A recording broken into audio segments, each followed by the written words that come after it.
In the late 1600s and early 1700s, the French Navy had instituted its own rating, or more accurately, ranking system, which consisted of 5 ranks. Although unhelpfully, this consisted of 4 full ranks, with the first rank then split into 2 sub-ranks, as the ranks were decided by a mixture of how many guns you had and how many gun decks you had.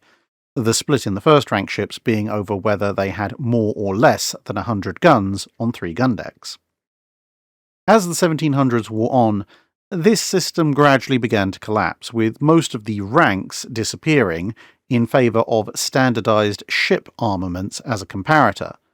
The first rank remained, but it was now split between 3-deckers and 2-decker 80-gun ships. The rank now effectively meaning this is a flagship, or at least a ship that is suitable to be a fleet flagship if there was more than one of them in a fleet.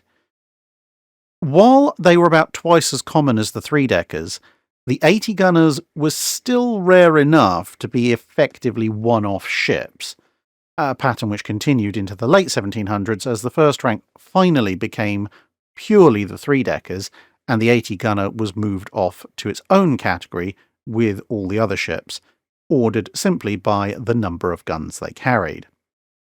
However, as the big first-rank ships became even larger, there was a desire to increase the number of 80-gunners in the fleet, not necessarily to supplant the 74-gunners, but to certainly leaven out their strength, especially as the British were getting disturbingly adept at capturing or destroying most of the existing fleet of 80-gunners.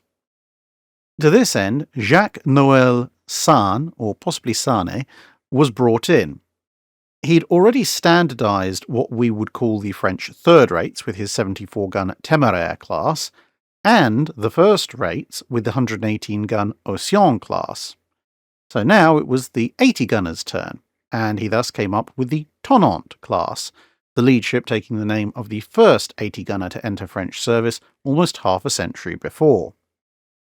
Tonnant, a name which translates roughly to either Thundering One or Thunderer, was laid down in 1787, launched in 1789, and entered service the following year in autumn 1790. She was heavily armed with 30 single 36-livre guns on her lower gun deck, 32 single 24-pounders on her upper gun deck, and 18 12-pounders on her open decks, plus 4 Arbusiers, a French bronze gun roughly similar to a carronade, although these latter weren't counted towards her rated armament. She also very nearly set a record for the shortest time spent under a French flag, as she was still in Toulon in 1793, now under revolutionary colours, when enemy forces, a mixture of British, Spanish and French royalists, occupied the port and seized the fleet inside. But, thanks in significant part to the efforts of one Corsican artillery officer by the name of Napoleon, who apparently made something of a name for himself after this, the port was retaken, and thus Tonnant remained in French service for now. She then survived being on the losing side of the Battle of Genoa in 1795, only to wind up as part of the French fleet at the Battle of the Nile in 1798. Although the Nile was a spectacular loss for the French Navy, Tonnant fought very fiercely, inflicting significant damage on a number of British ships, and she would actually be the last French ship to strike her colours, and even then only after having drifted, dismasted, onto a nearby sandbar, all in an effort to escape the blast radius of the burning French flagship L'Orient earlier in the night. Brought into British service as HMS Tonnant, she was rearmed with 32-pounders on her lower gun deck, as the Royal Navy found the lighter weight of the 32-pounder shot easier to handle in a seaway, and 18-pounders replaced the 24-pounders in her upper gun deck.